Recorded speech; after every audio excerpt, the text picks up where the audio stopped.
નમસ્કાર, ઓનલાઈન ક્લાસમાં આપનું સ્વાગત છે. આજનો આપણો ટોપિક છે એસ્ટિમેટ કેવી રીતે કાઢવું.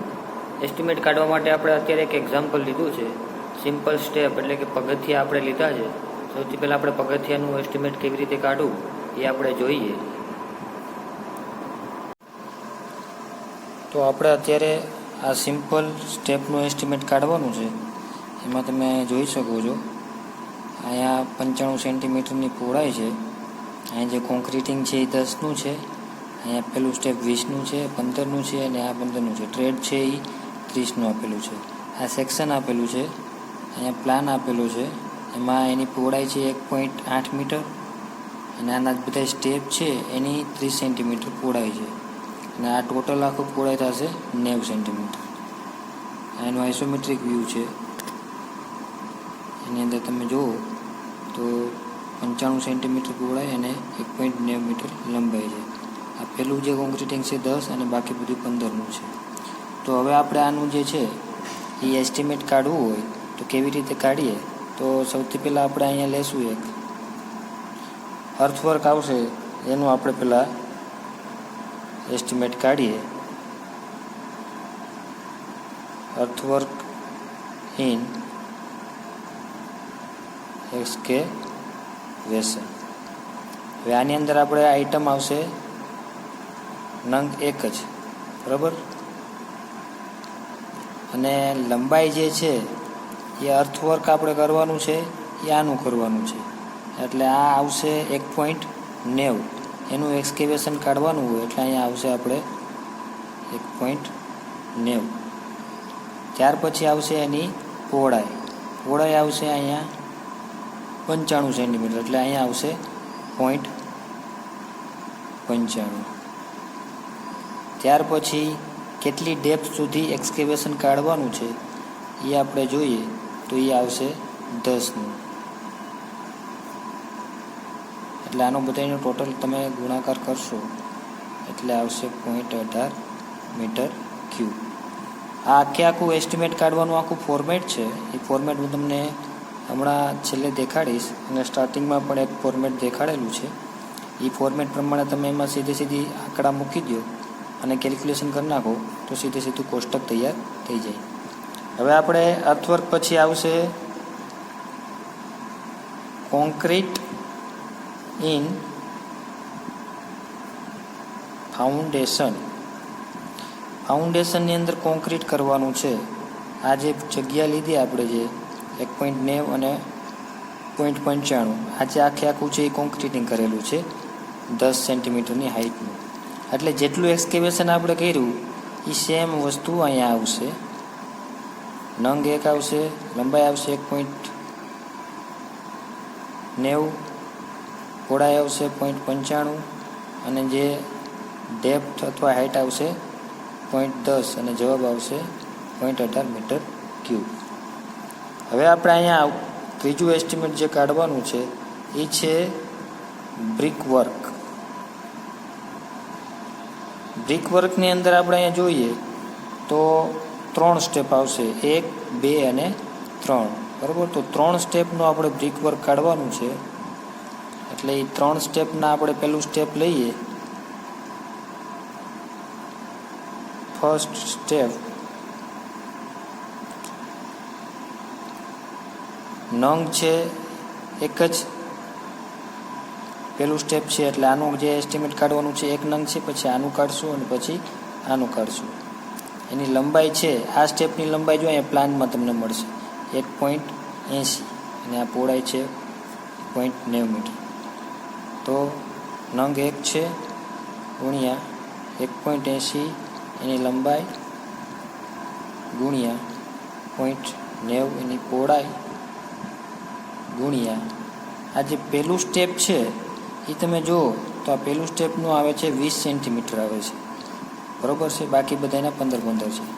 તો આપણે અહીંયા આવશે ગુણ્યા 20 છે ડેપ્થ અથવા તો એની હાઇટ. આનો જવાબ કરશો એટલે 0.324 મીટર ક્યુબ. આ પહેલું સ્ટેપ થઈ ગયું. હવે આવશે સેકન્ડ સ્ટેપ. સેકન્ડ સ્ટેપમાં પણ નંગ છે 1 જ છે, લંબાઈ આવશે સેમ આવશે 1.80. હવે આ જે પહોળાઈ છે 0.90 એમાં આપણે છે ને પહેલાં એક આખો લેયર લીધું. હવે આપણે આટલો લેયર લેવાનો છે, કારણ કે પહેલાં આખો લેયરનું આપણે બ્રિક વર્ક કરી નાખ્યું. હવે આટલા લેયરનું બ્રિક વર્ક આવશે, એટલે આની અંદર તમારે આ 30 બાદ થઈ જશે, બરાબર. એટલે 0.90માં 30 બાદ કરશો એટલે 0.60 આવશે. અને બીજું સ્ટેપ જે છે એ આવશે 0.15નું, એટલે આપણે અહીંયા આવશે 0.15. એટલે આનો તમે ટોટલ મારશો એટલે જવાબ આવશે 0.162 મીટર ક્યુબ. હવે આપણે થર્ડ સ્ટેપ કરવાનું છે. થર્ડ સ્ટેપમાં પણ નંગ એક જ આવશે, લંબાઈ સેમ રહેશે 1.80. અને હવે અહીંયા આપણે ખાલી ફક્ત આટલું જ, એટલે કે આપણે આટલું જ જે છે એ આખું બ્રિક પર કાઢવાનું છે. એમાં 30 અને 30 બાદ થઈ જશે, બરાબર. 90માંથી 2 30 બાદ કરશો એટલે વધશે 0.30. અને એની ડેપ્થ અથવા હાઇટ છે 0.15. આનો તમે ટોટલ મારશો, ગુણાકાર કરશો એટલે 0.081 મીટર ક્યુબ આવશે. આનો આપણે ટોટલ માર દેવાનો છે, કારણ કે બ્રિક વર્ક છે એનું આખું ટોટલ કાઢવાનું છે બ્રિક વર્કનું, બરાબર. તો બ્રિક વર્કનું ફર્સ્ટ સ્ટેપ, સેકન્ડ અને થર્ડ, એટલે આખું એનું બ્રિક વર્ક નીકળી જાય એનું એસ્ટિમેટ. તો એની ક્વોન્ટિટી આવશે 0.567 મીટર ક્યુબ. તો અર્થવર્કનું નીકળી ગયું 0.18, કોન્ક્રીટ ઇન ફાઉન્ડેશનનું નીકળી ગયું 0.18, બ્રિક વર્ક છે એનું નીકળી ગયું 0.67 મીટર ક્યુબ. હવે આપણે આની અંદર જે છે એ પ્લાસ્ટર કરશું. પ્લાસ્ટર 20 mmનું ફિનિશિંગ પ્લાસ્ટર એની અંદર આપણે એન્ડમાં, ટ્રેડમાં અને રાઇઝરમાં પ્લાસ્ટર કરશું, બરાબર. તો એમાં આપણે કરીએ 4 નંબરની આઇટમ છે finishing 20 mm cement concrete plaster. Cement plaster રાખી દઈએ. એની અંદર આપણે સૌથી પહેલાં આવશે ટ્રેડ, બરાબર. એટલે આપણે જે પ્લાસ્ટર કરવાનું છે સૌથી પહેલાં અહીંયા કરવાનું છે, બરાબર છે. તો એ કેટલા સ્ટ્રેડ આવશે? આ 1, 2 અને 3 સ્ટ્રેડ આવશે, બરાબર. એટલે નંગમાં આપણે 3 લખશું.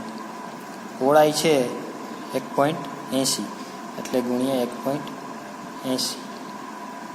હવે આવશે એ જે ટ્રેડ છે એ કેટલાના છે કે 0.30ના છે, એટલે આપણે અહીંયા આવશે 0.30. પ્લાસ્ટર છે એ મીટર સ્ક્વેરની અંદર આવશે, જ્યારે આ બધું અર્થવર્ક છે, કોન્ક્રીટ છે, બ્રિક વર્ક છે એ બધું મીટર ક્યુબમાં આવશે. એટલે અહીંયા તમારે 2 જ ખાના આવશે, બરાબર છે. આની અંદર તમારે ડેપ્થ છે અથવા તો હાઇટ છે એ નહીં આવે, એટલે આપણે અહીંયા ગુણાકાર કરશું એટલે આવશે 1.62 સ્ક્વેર મીટર. આ ટ્રેડ થઈ ગયું. હવે આપણે અહીંયા આવશે રાઇઝર. રાઇઝરમાં 4 નંગ આવશે. શું કામ 4 આવશે? કારણ કે તમે જુઓ, આ એક પહેલું રાઇઝર, બીજું રાઇઝર, ત્રીજું રાઇઝર અને અહીંયા ચોથું આવશે. અહીંયા 4 જગ્યામાં આપણે પ્લાસ્ટર કરવું પડશે, બરાબર. 4 ગુણ્યા લંબાઈ સેમની સેમ રહેશે. હવે અહીંયા જે આવશે ત્યાં તમારે ખાસ ધ્યાન રાખવાનું છે. અહીંયા જે છે રાઇઝરની અંદર 0.15નું રાઇઝર આવશે, બરાબર. એટલે ગુણ્યા 0.15. આનો ટોટલ મારશો તમે જવાબ આવશે 1.08 સ્ક્વેર મીટર. હવે ટ્રેડ અને રાઇઝર થઈ ગયા, આ પાર્ટ અને આ પાર્ટ થઈ ગયો બધો. હવે આ આખું એન્ડ, 2 બાજુનું એન્ડ છે એનું પ્લાસ્ટર આપણે કરવાનું થાય, તો એ બાકી છે તો એ આપણે કરીએ. અહીંયા આવશે એન્ડ. એન્ડમાં 2 એન્ડ આવશે. શું કામ? કારણ કે એક આ બાજુ ને એક ઓલી બાજુ, એટલે આ બાજુ અને આ બાજુ 2 એન્ડ આવશે, બરાબર. એટલે 2 નંગ આવશે ગુણ્યા પેલું આવશે 0.90. તમે જુઓ આ આવશે આખો ભાગ 0.90, બરાબર છે. 90નું આવશે અને એની આવશે ગુણ્યા 0.15નું જે હાઇટ છે બરાબર એ આપણે 0.15નું છે. આનો ગુણાકાર કરશો એટલે પોઈન્ટ આવશે 27 સ્ક્વેર મીટર. બીજો એન્ડ આવશે એમાં ગુણ્યા 2 આવશે, એમાં ઓછું થઈ જશે 0.60 ગુણ્યા 0.15 એટલે આનો જવાબ આવશે 0.18 સ્ક્વેર મીટર. ત્યાર પછી ત્રીજો એન્ડ આવશે એમાં આવશે 0.30 ગુણ્યા 0.15 જવાબ આવશે 0.09 સ્ક્વેર મીટર. હવે આ બધાનો ટોટલ તમે મારશો એટલે એનો જવાબ આવશે 3.24 સ્ક્વેર મીટર બરાબર. એટલે આખું તમારે આનું પ્લાસ્ટર થઈ ગયું. એટલે પહેલાં આપણે આનું પ્લાસ્ટર લીધું, પછી આટલા કટકાનું પ્લાસ્ટર લીધું અને પછી છેલ્લે આટલા કટકાનું પ્લાસ્ટર લીધું. 1, 2 અને 3 સ્ટેજમાં લીધું. એટલામાં તમે જોઈ શકો છો 1, 2 અને 3. તો આ રીતે તમે છે અલગ અલગ જે સ્ટેપ આપેલા હોય તો એનું તમે એસ્ટિમેટ છે એ સરળતાથી કાઢી શકો છો. Thank you.